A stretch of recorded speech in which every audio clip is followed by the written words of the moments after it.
Hey, I'm waiting for my computer to do something that I've started twice and I want to finish. So, hey, I'll film you a vlog to show you what I'm doing in the meantime, eh? Today's the 9th of February, 2023. Listen to this. CNN. CNN, by the way, not one of the most reputable news sources.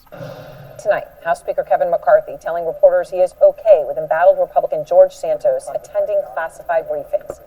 The full House is set to be briefed on China tomorrow morning. And this comes with Santos defending himself against attacks from Senator Mitt Romney, who told him that he didn't belong in Congress during this tense exchange just before last night's State of the Union.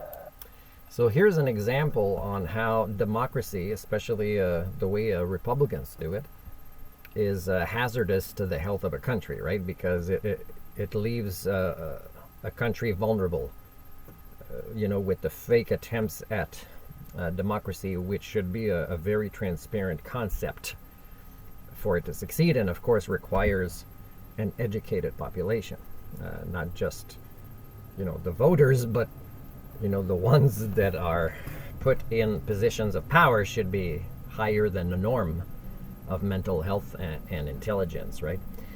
In all forms of intelligence, and should possess many skill sets. Lying should not be, the number one skill set. But apparently, it's those kind of resumes that bring people into politics. It's not the first time in history that I've been told to shut up and go to the back of the room, especially by people who come from a privileged background. And it's not going to be the last, and I'm never going to shut up and go to the back of the room. And I think it's reprehensible that the senator would say such a thing to me in the demeaning way he said. It wasn't very Mormon of him. That's what I... Wasn't very Mormon of him. Well, I agree with the fact that I have done vlogs for a few years now, based on the data of my research in other countries, that religion now creates more dishonest people than non-religious people.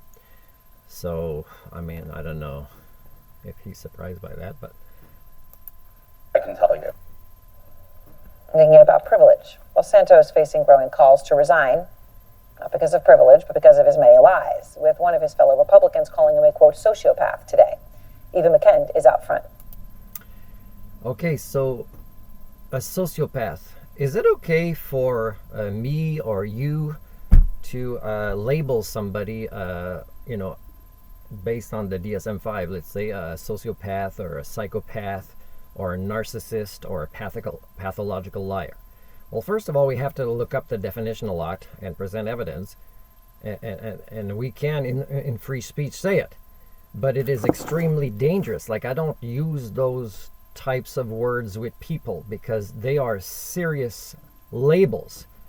And to not be entirely certain, and to also not express your motivation for doing so, such as, let's say, being paid as a psychologist, overseen by, a college of psychologists from anywhere, it is extremely unethical. It is immoral. It is counterproductive to the evolution of culture, or even the healing of culture. Okay, so I don't use those terms. Try to find a place where I call somebody a psychopath or a sociopath or a pathological liar or a narcissist. And you'll find probably notes or comments I've written that says, oh, be careful with that word, okay? New York 3, Santos free. The spate of lies from freshman Congressman George Santos have done more than anger his constituents. It's also raising serious questions about why Santos constantly lies. When we're talking about pathological lying, we have a clear-cut example in the headlines every day. Christian Hart is a psychologist who directs the Human Deception Laboratory at Texas Women's University. What is a pathological liar? Someone who has a maladaptive pattern of lying. The person tends to lie except... I don't know if you can tell, okay, and it takes trained people. Like, I remember taking training to work in call centers with the public service when I was younger. And it actually says, hey, pay attention to this. And I've always brought it to the attention of other people too. Is you can probably close your eyes and imagine the face of the person with the tone. So I'm not showing you the screen, but this psychologist talking about this, likely about his own country and state of politics, seems to be having fun and has a smile on his face. So in a way, if I was quick to judge people and throw words at them, I would be throwing a few words at them right now, because this incongruence is quite sad. Because, his tone doesn't make me think he has a sense of morality or right and wrong in the way he's talking about a subject that not only affects a lot of people, but it affects,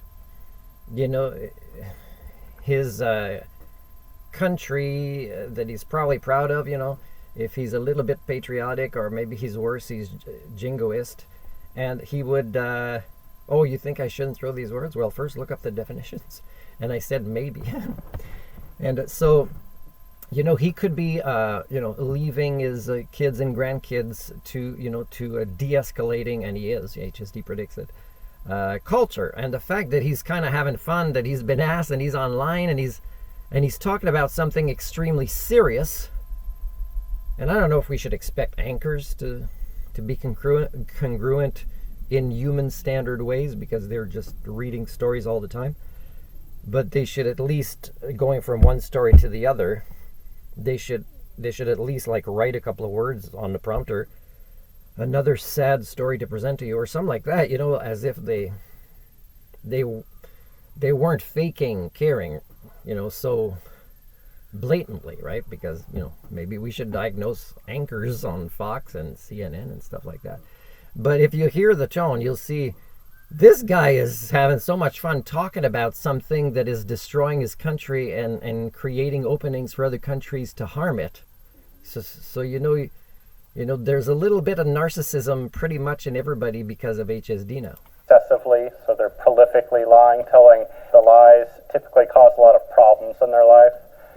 Problems with relationships, problems in the workplace, sometimes legal problems. Among Santos's lies that have been exposed in the months following his election include, I actually went to school on a volleyball scholarship. Okay, so by the way, I could go to school on a volleyball scholarship, okay? Because I knew a girl on Vancouver Island, and she wasn't that good at volleyball, and she got a scholarship to go to the United States. And years later comes back and is not that much better. And still not better than me. And she did an entire bachelor's degree on a scholarship of volleyball. So, what does that tell you? It tells you that it's not about education, including in the sport you get a scholarship for. My mom was a 9/11 survivor. I'm a Latino Jew. My grandparents survived the Holocaust. I also founded my own nonprofit organization. While it's still unclear what is motivating Santos's lies, what's weird about me is a couple of years ago, I'm having conversations with aunts and uncles, and they don't believe that I have a post-secondary diploma. They don't believe I finished cégep. They don't believe I have a bachelor's and I am in or have a master's level diploma. And it's I'd have to even pay for the university or college or cégep to send it to them in the mail unopened, and they'd still have doubts that it's real. And this is because once you develop an image of somebody, either a relative or a neighbor or a friend, is you can't shake that. So this guy, there's no healing this guy, because it's even worse than just a relative of mine that thinks maybe I'm not if I had truly a bachelor's degree, I wouldn't be living this life. There's no way to kind of compartmentalize things anymore, because pathological lying is so common. People think I'm doing it, and they don't even know evidence is real or what it looks like. So, when I write a resume, I'm quite proud of what I accomplished, and it's actually something that, based on the website of the employer, would be, oh my God, we can't believe you applied, thank you, we were looking for somebody like you. That's not the response I get. And when I say what my skill sets are, and I'm roaming BC for my own not-for-profit society to find a place to give my pilot project, that would be beneficial as a legacy to, what's happening with your species is people don't believe it's real. I show the documentation that I want to do this, that I have the skill sets. Here's the latest criminal record check. Here's the driver's abstract. Here's this diploma. Here's that experience. Here's the letters of reference. Some people don't believe that I really exist as who I am. It's very strange. Psychologists like Hart say there's always a reason. People don't lie at random. They believe there won't be repercussions for their lying. And then also they can somehow morally justify their lying or prove to themselves that they're still an okay person. I've lived an honest life. I've never been accused, sued of any bad doing. Without meeting Santos, he can't diagnose him, Everybody's but been says accused of his bad pervasive doings. lying does say something about him. When we see people telling egregious lies like that, and there appears to be a lifelong pattern associated with it, I would say certainly he His seems face is to still- be the he's- type of I don't know person if he's who's always like engaging this. in pathological lying. There was this If he's counseling clients who just shared, and again, you might say he's on the news, he's supposed to smile. Somebody might have even put makeup on him. I don't know. It's the news. But the thing is there's a reason to act like this if the news asks you, let's say, to talk about the funding you just got for the place you work for. But for the subject, it really doesn't match. And if he's got a client or a patient that shares something traumatic that, let's say, makes them, use lying as a defense mechanism because of this past trauma, and he has this face, I tell you, he won't be very good at creating rapport. moment at the State of the Union address where Senator Romney approached him, and he didn't seem apologetic at all. We see this pattern a lot in people with psychopathic tendencies or people with antisocial personality disorders. And in those cases, what we find is that those people are extremely comfortable manipulating and using and exploiting people, and they do so with very little guilt or shame and tend not to have remorse.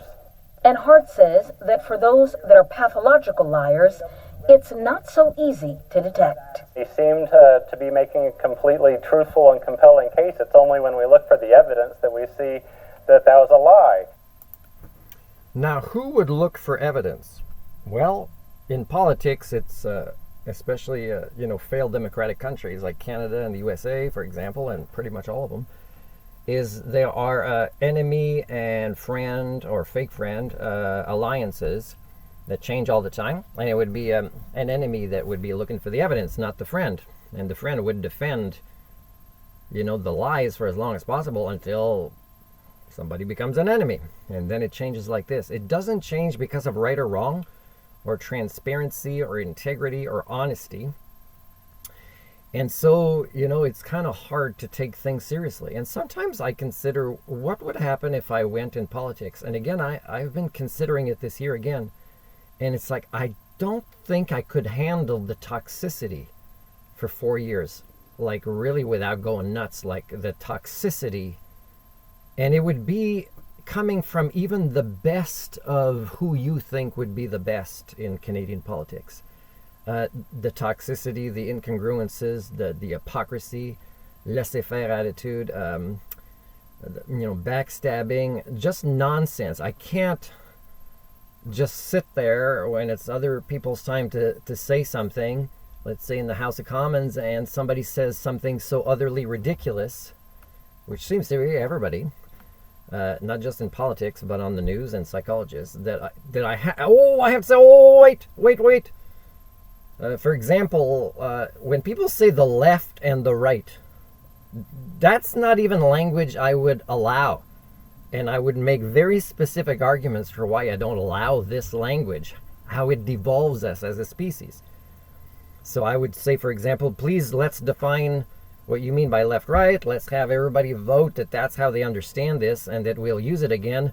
But let's also admit that we are not sentient and sapient by agreeing to this, because this again is tribe versus tribe mentality, is labeling, generalizing. It's not even finding the evidence that somebody should be more qualified for the left and right. It's like either one, not the other. It's really pure stupidity. And you'll hear this from, again, Jordan B. Peterson these kind of terms. And new tonight, Aaron, our colleague Kit Marr has learned Democratic Congressman Robert Garcia of California, he's introducing a resolution to expel Congressman Santos tomorrow. Now, this is significant because this marks the first official expulsion resolution that has been introduced against the Long Island Republican. But don't expect this to go far. That resolution not anticipated to be brought up for a floor vote in the Republican-led House and will instead be referred to the Ethics Committee. Aaron. So again, all these days that it takes for what is obviously the right or wrong thing to do for, let's say, a 5-year-old is again proof that it's not democracy as a concept is flawed. It is that being used by the people primates of this epoch, is a cultural dead end, right? They have to solve this first. None of their institutions will work. Here's what I wrote as a comment. It's freaking hilarious. Wow, CNN actually put some false footage of an actor-comedian of Santos. So actor-comedian is like this. Of Santos in one of their clips of evidence in this video. And they will likely get away with it. Or did they? Will they? Have they? Doesn't matter. Reality is obviously optional. This confirms that being a pathological liar is the norm due to HSD, except that Santos just makes other liars look bad in comparison. They're probably thinking, you can be a pathological liar in politics, just don't flaunt it. You can, or flaunt it among us. I didn't write that part. Either as an heterosexual or homosexual or bisexual or metasexual or whatever, like things are going on right now that I still don't want to try to understand. And just don't make lying is to be something to flaunt as a way of life. You silly homo communia.